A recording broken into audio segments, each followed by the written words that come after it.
Minimum operations to collect elements. इस problem में आपको एक इंटीजर एरे दिया हुआ है जिसमें सारे पॉजिटिव इंटीजर्स हैं और साथ में आपको एक के दिया हुआ है। एक ऑपरेशन में आप एरे के लास्ट एलिमेंट को रिमूव कर सकते हो। आपको एरे से तब तक एलिमेंट्स रिमूव करने हैं जब तक जो आपको के वैल्यू दी हुई है 1 से लेकर के तक ये सारे एलिमेंट्स आप रिमूव नहीं कर देते।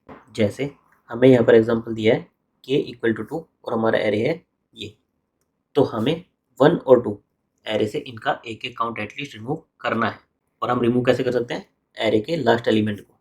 तो हमें एक बार ये रिमूव करना पड़ेगा, फिर ये, फिर ये, फिर ये।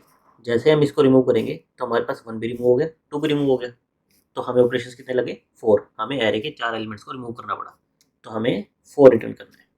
सिमिलरली अगर हमारा एरे ये होता और हमें के 5 दिया होता, तो यहाँ से हमें 2 मिल गया, यहाँ से 4 मिल गया, यहाँ से 5, यहाँ से 1, यहाँ से 3।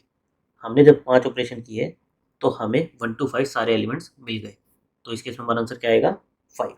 सिमिलरली इस एग्जाम्पल में हमें के 3 दिया है, हमारा एरे 3 2 5 3 1।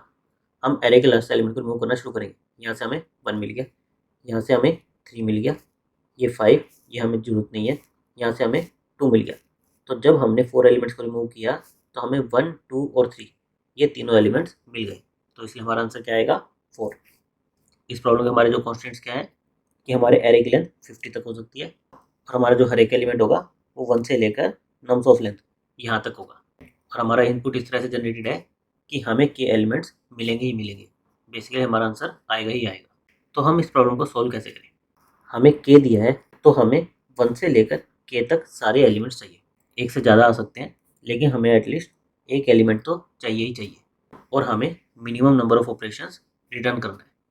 तो जैसे ही हमें 1 2 3 अप टू के एलिमेंट्स मिल जाएंगे, हम नंबर ऑफ ऑपरेशंस को रिटर्न कर देंगे। तो हम एरे के लास्ट से शुरू करें।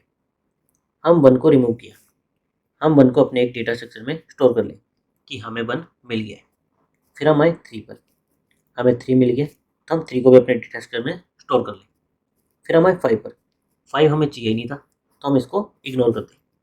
फिर हम आए 2 पर, 2 हमें मिला, हमें चाहिए था, 3 से छोटा है, इसको भी हम अपने डेटा स्ट्रक्चर में स्टोर कर लें। अब अगर हम देखें तो हमें 1 2 3 ये मिल चुके हैं। अब हम ये चेक कैसे करें किसी भी पॉइंट पर, जैसे इस 2 पॉइंट पर चेक करना हो कि हमें सारे रिक्वायर्ड एलिमेंट मिल चुके हैं या नहीं मिल चुके। इसके लिए हमें क्या करना पड़ेगा? हमें ऐसा डेटा स्ट्रक्चर चुनना पड़ेगा कि जब भी हम उसका साइज़ लें वो हमें बता दे कि उसमें कितने यूनिक एलिमेंट्स हैं।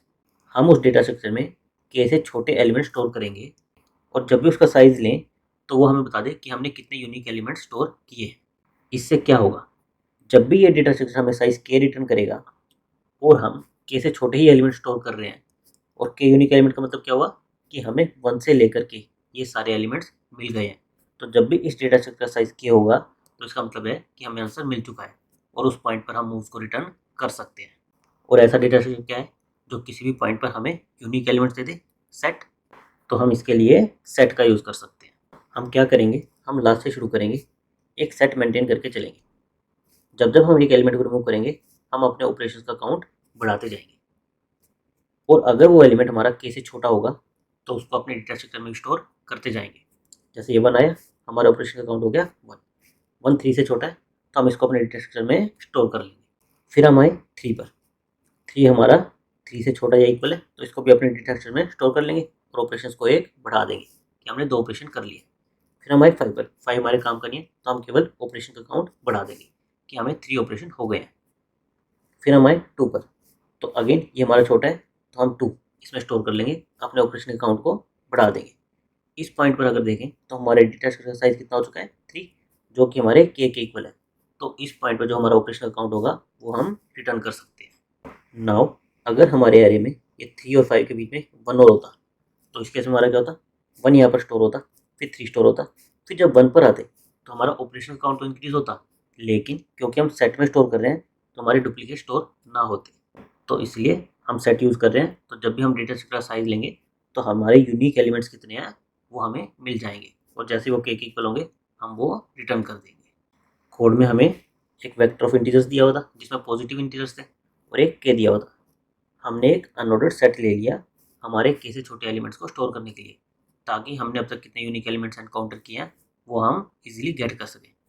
फिर हमने एक ऑपरेशन वेरिएबल ले लिया कि हम अब तक कितने मूव कर चुके हैं वो स्टोर करने के लिए। हम एरे के एंड से एलिमेंट को रिमूव कर सकते हैं, तो हमने एंड से लूप लगाया। कब तक लगाएंगे? जब तक हमारा एरे एम्प्टी नहीं हो जाता या फिर हमें आंसर नहीं मिल जाता। हर बार जब हम एलिमेंट को रिमूव करेंगे तो हम क्या करेंगे? अपने ऑपरेशन को एक बढ़ा देंगे, और अगर वो एलिमेंट के से छोटा है तो उसको अपने सेट में इंसर्ट कर देंगे, और लास्ट में चेक कर लेंगे अगर हमारे सेट का साइज के इक्वल हो गया है, यानी हमें के एलिमेंट्स मिल गए हैं, तो हम ऑपरेशंस को रिटर्न कर देंगे। और क्योंकि हमें इनपुट इस तरह से दिया है कि किसी ना किसी पॉइंट पर हमारा ये कंडीशन सेटिस्फाई होगी, तो यहाँ से हमारे ऑपरेशंस रिटर्न हो जाएंगे। लास्ट में क्योंकि हम इंटीजर रिटर्न कर रहे हैं, तो कंपाइलेशन के लिए हमने रिटर्न 0 लिख दिया है। इसके हमारी टाइम कॉम्प्लेक्सिटी क्या होगी?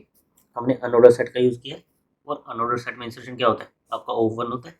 तो हमने एन साइज का एक लूप लगाया है, तो हमारी टाइम कॉम्प्लेक्सिटी क्या आ जाएगी? Of N. और क्योंकि हम सेट का यूज़ कर रहे हैं, तो हमारी स्पेस कॉम्प्लेक्सिटी भी क्या आ जाएगी? Of N. Thank you guys.